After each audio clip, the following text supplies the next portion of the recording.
धन निरंकार जी, आज के दिल छू लेने वाली साखी को पूरा जरूर सुने।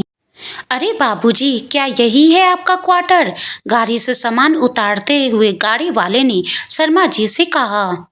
शर्मा जी मुस्कुराकर रह गए। शर्मा जी एक सरकारी दफ्तर के कर्मचारी थे। उन्होंने अपने परिवार के लिए ये घर किराया पर लिया था। एक बड़ा सा प्लॉट था जिसमें सिर्फ एक ही कमरा बना हुआ था और उस एक कमरे में ही शर्मा जी अपनी पत्नी शीला जी और अपने तीनों बच्चों के साथ वहां पर रहने आए थे। वैसे तो उनका बहुत बड़ा हवेली जैसा घर था, लेकिन बड़े भाइयों के गृह कलेश के कारण उन्हें अपना घर अचानक और बेहद दुखी मन से छोड़ना पड़ा और जल्दबाजी में यही घर उन्हें किराए पर मिल पाया। और फिर किराए के घर में ही उन्होंने अपनी गृहस्थी जमा ली। कुछ दिन बाद उस घर के मालिक ने प्लॉट में और कमरे बनवाने की सोची और वहां पर काम चालू भी हो गया। 2-3 मजदूर दिन रात घर बनाने का काम करते थे। उन्होंने मजदूरों में से एक मजदूर की पत्नी और उनका 2 साल का बेटा भी था। दिन भर वो मजदूर काम करते। उस मजदूर की पत्नी अपने बच्चे को सुलाकर अपने पति की सहायता करती थी, लेकिन घर के मालिक का व्यवहार उन मजदूरों के प्रति बहुत रूखा था। वो बात बात पर उन्हें डांटता रहता। उसे लगता था कि मजदूर इंसान ना होकर कोई मशीन है जिनसे वो अपने मन मुताबिक काम भी करवाएगा और बात बात पर सुनाता भी रहेगा। उसके व्यवहार को देखकर मजदूर लोग परेशान रहते। एक दिन किराएदार सब काम खत्म करके कमरे से बाहर निकली तो उन्होंने देखा कि सारे मजदूर इकट्ठे बैठकर खाना खा रहे थे, लेकिन खाने के नाम पर उनके पास सिर्फ रोटियां और प्याज ही थे। शीला जी को देखकर मजदूरों को थोड़ी शर्मिंदगी महसूस हुई, इसीलिए उन्होंने अपने खाने को उनसे छिपा लिया। शीला जी वैसे ही बहुत भावुक स्वभाव की थी। ये सब देखकर उनका मन पसीज गया। वो तुरंत अपने कमरे में गई और वहां से कटोरा भर के सब्जी लेकर आई। शीला जी उनकी हिचक को भाप कर कहने लगी, आज मेरे घर पर कुछ मेहमान खाने के लिए आने वाले थे, लेकिन किसी वजह से नहीं आ पाए। काफी सब्जी बच गई है, इसीलिए सोचा अगर आप खाना खा रहे हैं तो आपको दे दूं ताकि सब्जी का सही प्रयोग हो जाए और अगर आपको कोई परेशानी ना हो तो मैं हर रोज आपके लिए सब्जी बनाकर रख दूंगी। उनकी बातें सुनकर मजदूरों के मन में उनके लिए इज्जत बढ़ गई। अब वो कभी कभी उनको खाने पीने का सामान और बच्चे के पीने के लिए दूध भी देती रहती थी।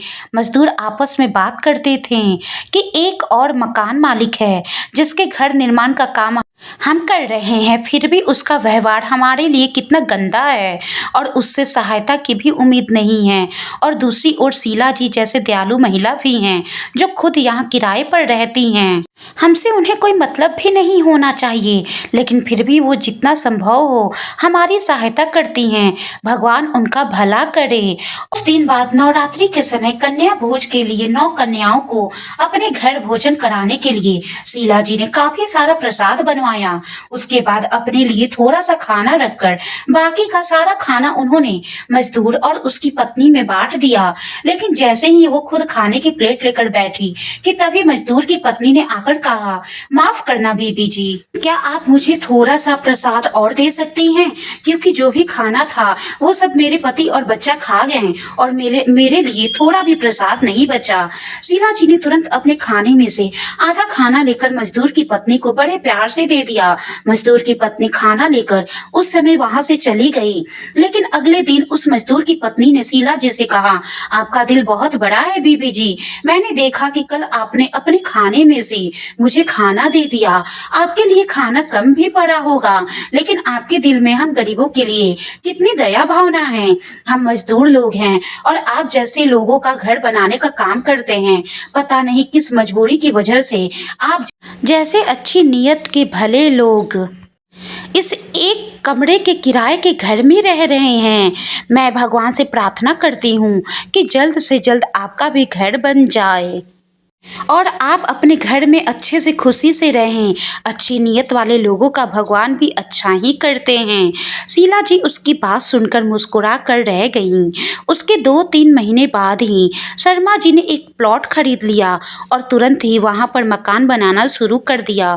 शीला जी ने मजदूरों की पत्नी द्वारा कही बात शर्मा जी को भी बताई। तभी शर्मा जी ने कहा, अगर हम साफ और अच्छी नीयत से किसी का अच्छा करते हैं या किसी की सहायता करते हैं तो भगवान भी हमें उसका अच्छा फल बहुत जल्द देते हैं। गरीब की दुआओं का असर बहुत ज़्यादा होता है। इन मज़दूरों की दुआओं का ही असर है आज हम अपने खुद का घर बनाने जा रहे हैं। महापुरुषों, यह एक सच्ची कहानी है। अगर हम किसी गरीब व्यक्ति की सहायता करते हैं तो उस गरीब व्यक्ति के दिल और आत्मा से निकली हुई दुआओं का असर बहुत ज्यादा होता है और हमारे जीवन पर भी इसका सकारात्मक असर पड़ता है। इसीलिए हमें हमेशा मदद और भलाई के कार्य करने चाहिए। ज़िंदगी ऐसे जिएं कि हम किसी की दुआ में शामिल हों, ना कि बद्दुआ में। महापुरुषों जी, हमारे कर्म कभी भी पीछा नहीं छोड़ते, इसीलिए सोच समझ कर कर्म करना चाहिए। धन्य निरंकार जी।